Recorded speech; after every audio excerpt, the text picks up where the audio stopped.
Hello everybody, here for my vlog. Today is Wednesday and had a pretty good day today, I have to say. I was out in the garage pretty much all the day, had the wood stove over there going pretty good. I got it up in here about 90 degrees there for a while because it's not the easy way to regulate with wood stove heat. Some of you guys are not familiar with it.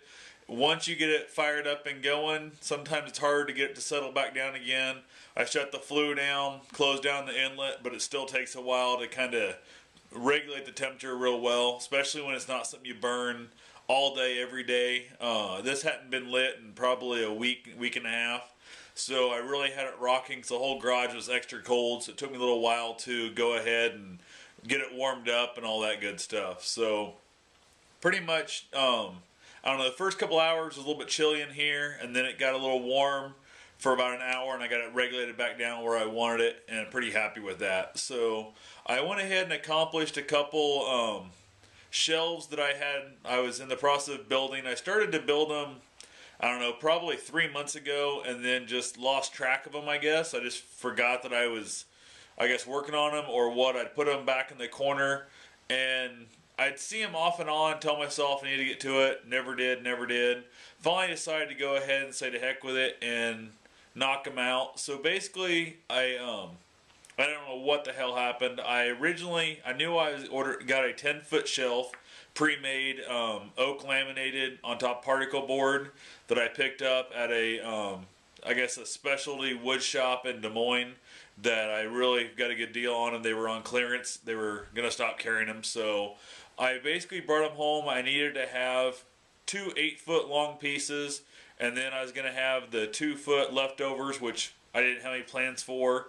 So I had them measured, but by the time I measured them, bought the shelves, and then got around to actually first starting the project, because I'd already had the lengths cut about 3 months ago, but it had already been about a month and a half when I took the measurement. Somehow in my mind, I went back in and measured to put in 2 more shelves that were going to need to be 3 foot each.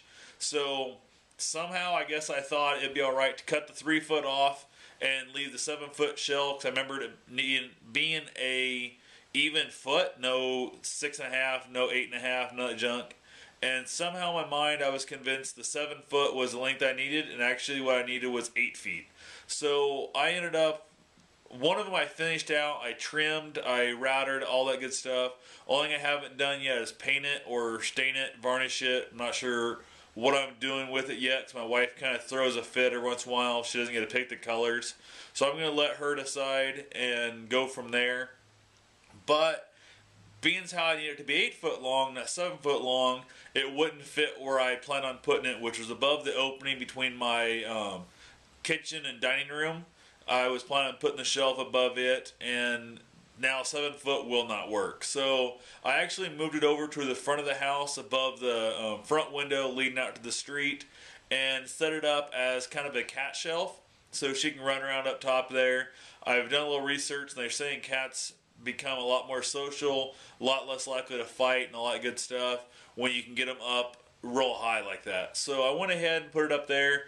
I know the new cat or the younger cat can get up there and get down on its own, because it had gotten up to the corner shelf, which was actually just a smidgen higher than that, and they're just a foot apart, not even, probably 6 inches apart now. So I went ahead and put the cat up there. It ran around for a little while, and then basically jumped down. After about a half an hour or so, I went and put the cat up there again. She ran around up there and jumped back down. So I know she can get down easy enough. Now I got to make sure she remembers how to get up there, although she had figured it out once before in her past. So other than that, I took the small shelf, stuck it on top of the window in the same room, and I'm having to move some plants around so the cat doesn't eat the plants, but that won't be that big a deal. And I'm going to build a platform on top of a filing cabinet we have there to act as a a jumping ledge for the cat to jump up there and then jump on the 2 shelves. So the older cat, she's got a little bit of hip problems every once in a while. She'll kind of dislocate a hip or something,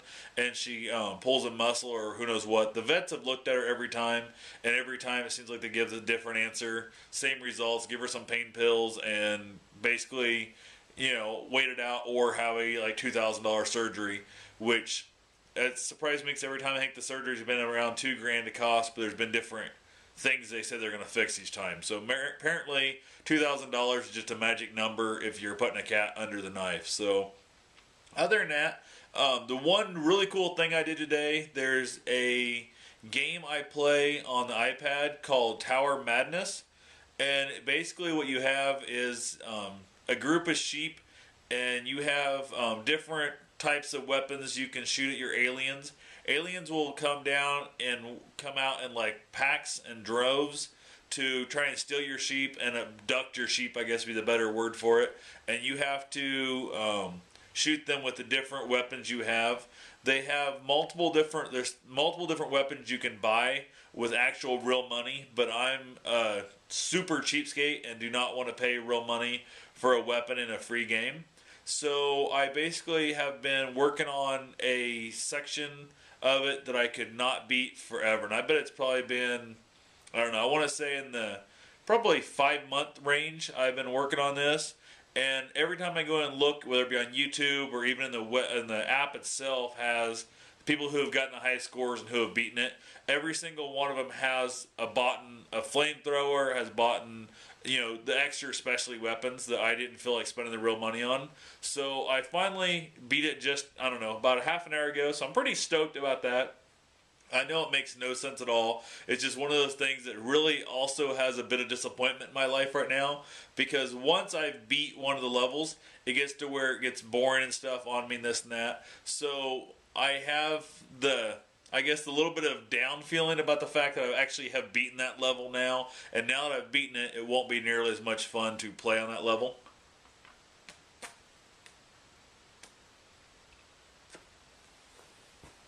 Sorry about that, but realized my cigar is about to go out, so I had to keep it burning there. Basically, what we have for today for the question is going to be two options. One, every time you come to a set of stairs, you're going to either trip and fall up them or fall down them, depending on which way you're going on the stairs. Or option B is every door you open, you'll shut one of your hands in it. So the option is to either trip and fall on top of up or down every set of stairs, or to slam your hand, or at least shut your hand. Don't have to go slam. Could be shut your hand in every door you open. So anyway, let me know in the bottom. I'll leave the comments down there, and hope you guys have yourself a safe and wonderful day. Feel free to rate, comment, subscribe. Thanks for watching.